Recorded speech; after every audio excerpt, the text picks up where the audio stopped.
Jesus before Herod. When Herod Antipas was temporarily in Jerusalem, he stayed in an old Maccabean palace. Jesus was now brought to this palace by the temple guards, followed by his accusers and a curious crowd of people. Herod knew of Jesus because he had dealt with him on a few occasions in his role as a ruler. The growing popularity of Jesus during his public ministry had occasionally frightened him. But he could not remember ever meeting Jesus, and he was very curious to see him. When the Son of Man stood before him that Friday morning, he did not realize for a moment that this was the same person who had appeared before him as a boy in Sepphoris, to plead for a fair decision regarding the money Herod still owed his family. This was after his father Joseph had died in an accident, falling from a scaffold while working as a carpenter on one of the public buildings. Herod felt honored that Pilate sent this much-discussed man from Galilee to him. For him, this was an interesting form of entertainment, as he could not get into trouble because the matter was outside his jurisdiction.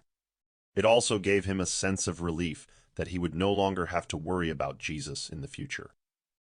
Herod had heard much about the miracles performed by Jesus, and he hoped to see a miracle this morning. When they brought Jesus before Herod, the Tetrarch was astonished by his dignified appearance and the calm serenity of his expression. For about 15 minutes, Herod asked questions, but Jesus would not answer him. Herod mocked him and challenged him to perform a miracle, but Jesus refused to respond to his many probing questions or to his mocking remarks.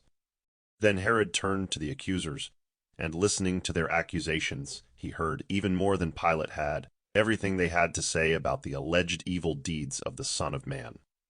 Finally, when he was certain that Jesus would not speak and would not perform a miracle at his command, Herod mocked him for a while, then had an old purple royal robe put on him. Afterward, he sent Jesus back to Pilate. Deep in his heart, Herod was troubled by superstitious delusions.